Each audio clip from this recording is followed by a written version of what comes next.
looking through as well with the late goals in terms of this calendar year. Leicester away was another one. Jeremy Sarmiento right at the death. West Brom home, Nathan Broadhead equalised really late on. The Rotherham game, bit sad I missed that one, seeing how it ended, but 90 plus 4, they equalised, and then 90 plus 5 for Hutchinson to win it. With Leif Davis's late winner against Bristol City. And then the most recent one of that was the Jeremy Sarmiento one, the best one of that. That was really the moment of the promotion, I think.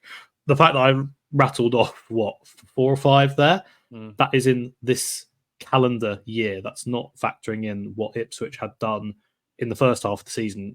Even thinking about, I don't know off the top of my head, Freddy Luongo's brace off the bench. I think it was the late goal in that against Cardiff, and there were others that came for that. The Morsey one in the first game against Leicester. There's quite a few really incredible moments in that. Luongo's strike against Blackburn.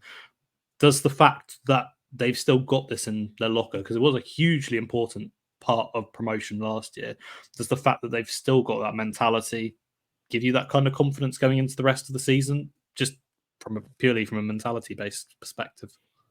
Yeah, of course it does. I think the more these things happen, it becomes a self-fulfilling prophecy, and you do it once, and then you do it twice, and then you believe that it's almost fate that this is what we do now, and this will happen again. So there would have been some slight thoughts in the very backs of even the players' minds and the management's minds as how much of this is transferable to the Premier League, because this is a huge jump, and they've not got away from that at all. So the fact that they have replicated something that got them to this point will probably reassure them massively.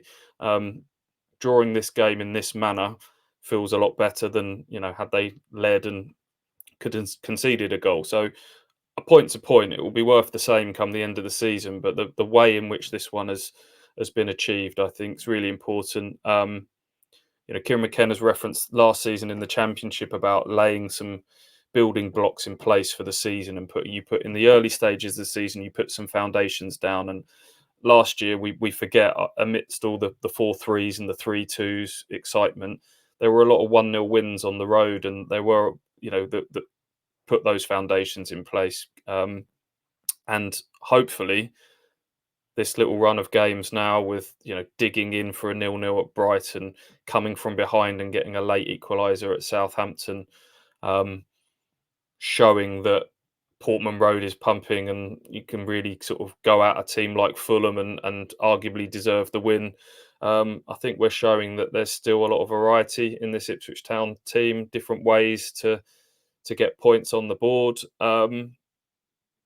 And yeah, in the fullness of time, I think this 1-1 at Southampton, we could look back on as a very, very positive one indeed.